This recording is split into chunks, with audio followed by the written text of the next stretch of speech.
Hi students. അപ്പോൾ നമ്മൾ കഴിഞ്ഞ ക്ലാസ്സുകളിലായിട്ട് ഫോട്ടോ ഇലക്ട്രിക് എഫക്റ്റിനെ കുറിച്ചിട്ടാണ് ഡിസ്കസ് ചെയ്തിരുന്നത്. ഇനി നമ്മൾ ഡിസ്കസ് ചെയ്യാൻ പോകുന്നത് ഫോട്ടോ ഇലക്ട്രിക് സെല്ലിനെ കുറിച്ചിട്ടാണ്. എന്താണ് ഫോട്ടോ ഇലക്ട്രിക് സെൽ എന്ന് പറഞ്ഞാൽ, ഒരു ലൈറ്റ് എനർജിയെ ഇലക്ട്രിക്കൽ എനർജി ആയിട്ട് കൺവേർട്ട് ചെയ്യാൻ വേണ്ടി യൂസ് ചെയ്യുന്ന ഡിവൈസിനെ വിളിക്കുന്ന പേരാണ് photo electric cell. A device used for converting light energy into electrical energy is called photoelectric cell. It is a device used for converting light energy into electrical energy. ഈ photoelectric cell തന്നെ 3 types ഉണ്ട്. ഏതൊക്കെയാണെന്ന് നോക്കാം. Photo emissive cell, photo voltaic cell, photo conductive cell. Photo emissive cell, photo voltaic cell, photo conductive cell. ഇനി പറയുന്നത് ഈ photo electric സെൽസിന്റെ applications ആണ്. എവിടേക്കാണ് നമ്മൾ ഈ ഫോട്ടോ ഇലക്ട്രിക് സെല്ല് യൂസ് ചെയ്യുന്നത് എന്നുള്ളതാണ്. It is used as an illumination meter. ഇത് എക്സാമിന് ചോദിക്കാറുണ്ട്. It is used as an illumination meter. A burglar alarm is constructed with photoelectric cell. It is used in a relay circuit. Photovoltaic cell can be used as a solar battery.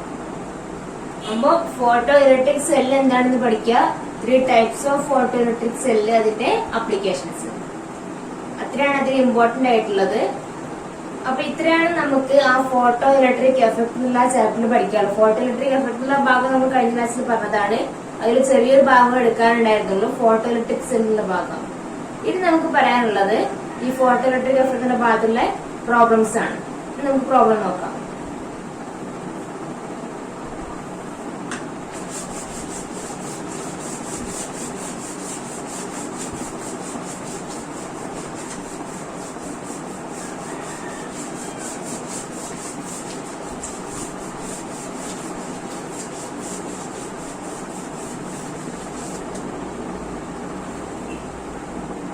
First problem നോക്കാം. The photoelectric work function of copper is 7.2 into 10 raised to minus 19 joule.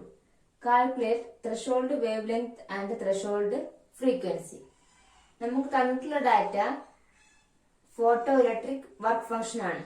ഈ photo electric work ഫംഗ്ഷനെ നമ്മൾ phi എന്ന് പറഞ്ഞ letter കൊണ്ടാണ് represent ചെയ്തിരുന്നത്. Phi equal to 7.2 into 10 raised to minus 90 joule. നമ്മോട് കണ്ടുപിടിക്കാൻ പറഞ്ഞിട്ടുള്ളത് ത്രെഷോൾഡ് വേവ് ലെങ്തും ത്രെഷോൾഡ് ഫ്രീക്വൻസിയും, അതായത് ലാംഡ സീറോയും ന്യൂ സീറോയും ആണ്. നമുക്കറിയാം ഈ ഫൈയും ലാംഡ സീറോയും തമ്മിലുള്ള റിലേഷൻ നമുക്കറിയാം. എന്താണ്?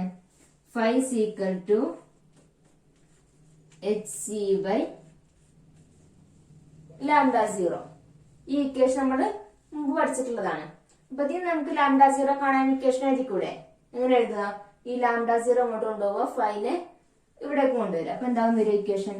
Lambda zero equal to HC by 5 that is equal to, എച്ചിന്റെ വാല്യൂ എന്താണ് നമുക്കറിയാം. H equal to 6.63 into 10 raised to minus 34. സിന്റെ വാല്യൂ 3 into 10 raised to 8. ഇതേപോലെ ഈ വാല്യൂസ് ഒന്ന് കൊടുത്തു നോക്കാം. എച്ചിന്റെ സ്ഥാനത്ത് എന്ത് വരും? 6.63 into 10 raised to minus 34 into സിന്റെ value 3 into 10 raised to 8 by 5ന്റെ value 7.2 into 10 raised to minus 90. അപ്പൊ നമുക്ക് എന്ത് കിട്ടി? ലാംഡ സീറോന്റെ വാല്യൂ കിട്ടി. അപ്പൊ ത്രെഷോൾഡ് വേവ് ലെങ്ത് കിട്ടി. ഇനി വേണ്ട ത്രെഷോൾഡ് ഫ്രീക്വൻസി ആണ്.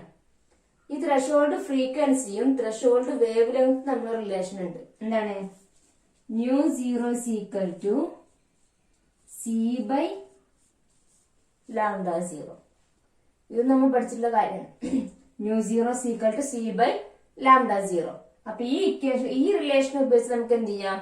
ന്യൂ സീറോ ത്രെഷോൾഡ് ഫ്രീക്വൻസി കണ്ടുപിടിക്കാം. ലാംഡ സീറോ നമ്മൾ ഇവിടുന്ന് കണ്ടുപിടിക്കും. സിന്റെ വാല്യൂ നമുക്കറിയാം 3 into 10 raised to 8 ആണ്. അപ്പൊ ആദ്യം ലാംഡ സീറോ കണ്ടുപിടിക്കുക. ആ ലാംഡ സീറോ ഉപയോഗിച്ചിട്ട് ന്യൂ സീറോ കണ്ടുപിടിക്കുക. നിങ്ങൾ ചെയ്ത് നോക്കുക. ഓക്കെ, അപ്പൊ 5 തന്നിട്ടാണ് നമ്മൾ ലാംഡ സീറോയും ന്യൂ സീറോയും കണ്ടുപിടിക്കുന്നത്. ഒരു 6 മാർക്കിന്റെ ക്വസ്റ്റ്യൻ ആണ്.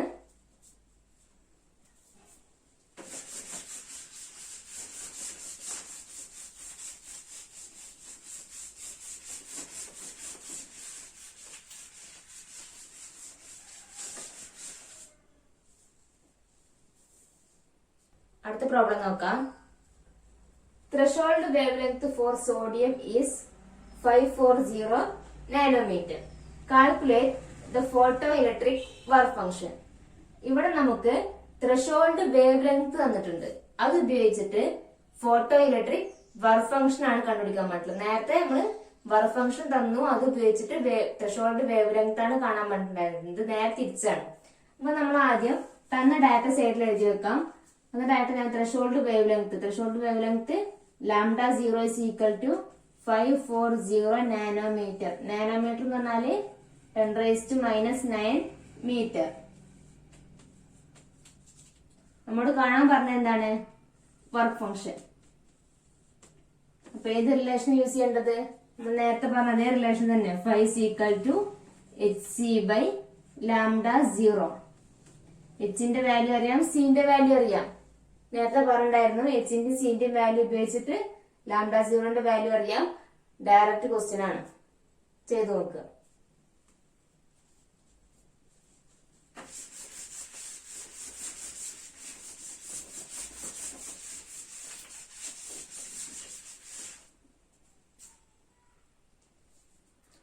അടുത്ത പ്രോബ്ലം നോക്കാം.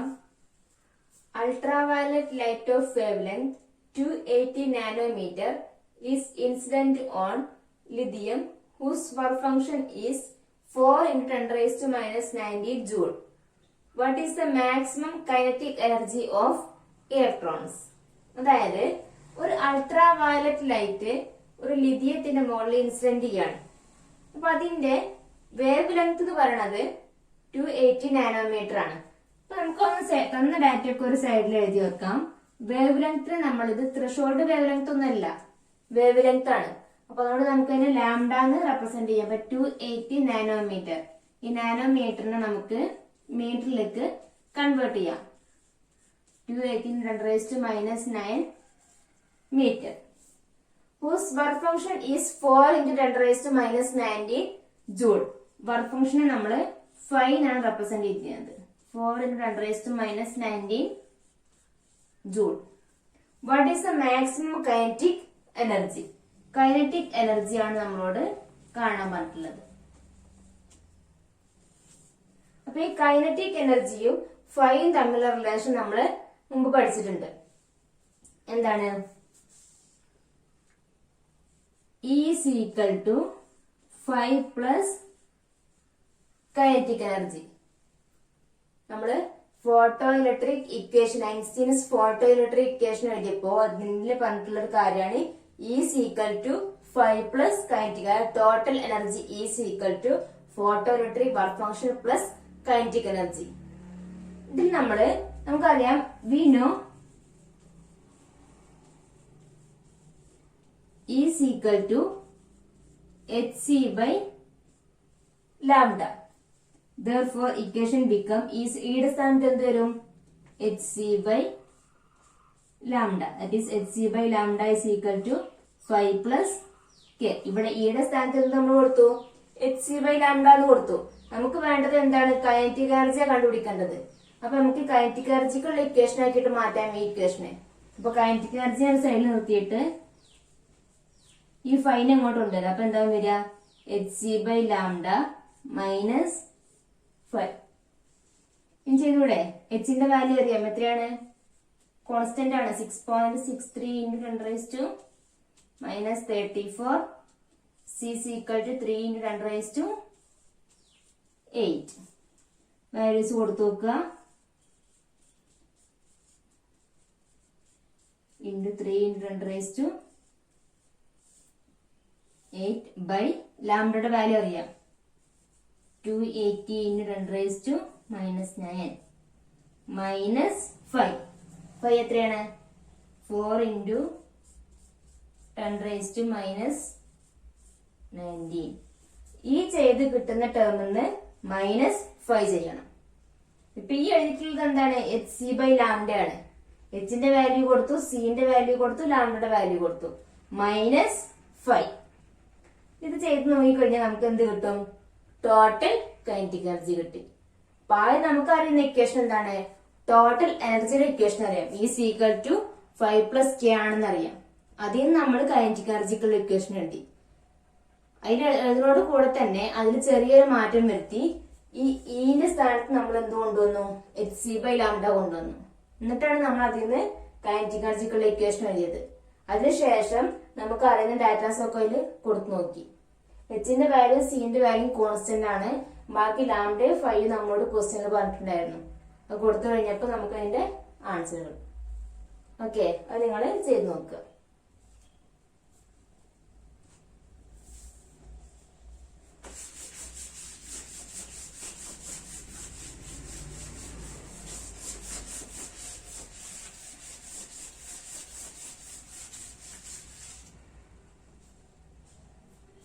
ലാസ്റ്റ് പ്രോബ്ലം നോക്കാം.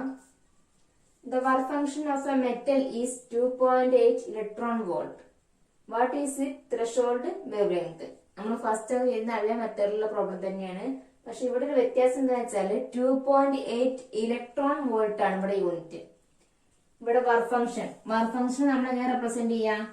5 ഈക്വൽ ടു 2.8 ഇലക്ട്രോൺ വോൾട്ട്. അപ്പൊ ഈ ഇലക്ട്രോൺ വോൾട്ടിന് നമ്മൾ എന്ത് ചെയ്യണം? ജൂളിലേക്ക് ആദ്യം കൺവേർട്ട് ചെയ്യണം. അപ്പൊ ഒരു ഇലക്ട്രോൺ വോൾട്ട് എന്ന് പറഞ്ഞാൽ എത്ര ജൂളാണ്? 1.6 × 10⁻⁻19 ജൂളാണ്. നമ്മൾ തിയറി എടുക്കുന്ന സമയത്ത് പറഞ്ഞിട്ടുള്ള കാര്യമാണ്. 1 electron volt is equal to 1.6 × 10⁻⁻19 joule. അങ്ങനെയാണെങ്കിൽ 5 ഈക്വൽ ടു എന്താവും വരിക? 2.8 × 1.6 × 10⁻⁻19 ജൂൾ. ഇനി ചെയ്തൂടെ? What is its threshold wavelength? 5 is equal to hc by lambda 0. ഇത് ഉപയോഗിച്ചിട്ട് എന്ത് ചെയ്യുക? ത്രഷോൾഡ് വേവ് ലെങ്ത് കണ്ടുപിടിക്കാം. ലാംഡ 0 കൊണ്ട് കൊണ്ടുവരിക. Lambda 0 is equal to hc by 5. എച്ചിന്റെ സിന്റെയും വാല്യൂ അറിയാം, കോൺസ്റ്റന്റ് ആണ്. അത് ഉപയോഗിച്ചിട്ട് ലാംഡ 0ന്റെ വാല്യൂ കണ്ടുപിടിക്കാം. അപ്പൊ ഇങ്ങനത്തെ മെത്തേഡിലുള്ള പ്രോബ്ലംസ് ആണ് നമ്മൾ ഈ ഒരു ചാപ്റ്ററിന് ചോദിക്കാറുള്ളത്.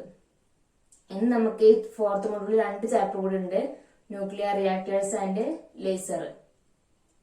അപ്പോൾ ഇന്ന് ഇത്രയും മതി. ബാക്കി നമുക്ക് അടുത്ത ക്ലാസ്സിൽ ഡിസ്കസ് ചെയ്യാം. ഓക്കെ.